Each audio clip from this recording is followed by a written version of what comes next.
ECG পরীক্ষা দিচ্ছে হসপিটালে। রাত্রে হঠাৎ আপনার জ্বর মাথা ব্যথা হয়, ওর গ্রামের লোকাল ডাক্তারকে নিয়ে যাওয়া হয়। লোকাল ডাক্তার দেখে ইয়ে করে যে আর হিমোগ্লোবিন টেস্ট করানো দরকার। হিমোগ্লোবিন টেস্ট করার পরে 2.7। ইমিডিয়েটলি সরকারি হাসপাতালে ভর্তি করালে এইখান থেকে ডাক্তারবাবু 2 ইউনিট ব্লাডও দেয়। কবে ভর্তি করা হয়? শনিবার দিনে 10:30 11টার মধ্যে। রাত্রে না, সকাল। আচ্ছা, তারপর আপনার ওই যে ইয়া হবে না, ডাক্তারবাবু বলুন তাহলে পরীক্ষা দিতে আছে, তাহলে ছুটি দেওয়ার ব্যবস্থা করুন। বলছি না, এখন দেওয়া যাবো না, যেহেতু রক্ত একবারে কম, তা আপনারা পরীক্ষার ব্যবস্থা এখান থেকেই করুন। আমরা লোকাল হেডমাস্টারের সঙ্গে ইয়ে করি, যে স্কুলের ছাত্রী আটা হাই স্কুলের টিচারের সঙ্গে, উনি সব ব্যবস্থা করে।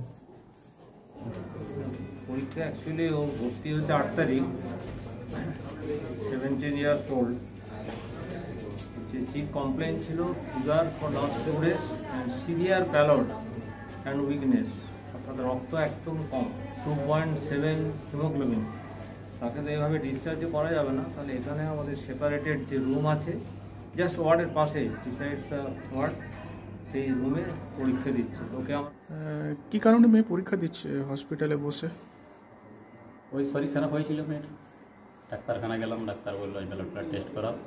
ব্লাড টেস্ট করার পরে 2.4 ব্লাডের রিপোর্ট বেরাইলো।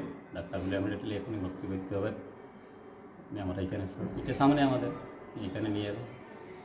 এখানে ছুটি চেয়েছিলাম, তো ডাক্তার বললে নিজের রিক্সে ছুটি নিতে হবে। আমরা রিক্স নিতে লাগবো, কারণ ছেলেটা মাথা করে পড়ে যেতে পারে। মূলত রক্ত কম ছিল, সেই জন্য হসপিটালে ভর্তি করেছিল।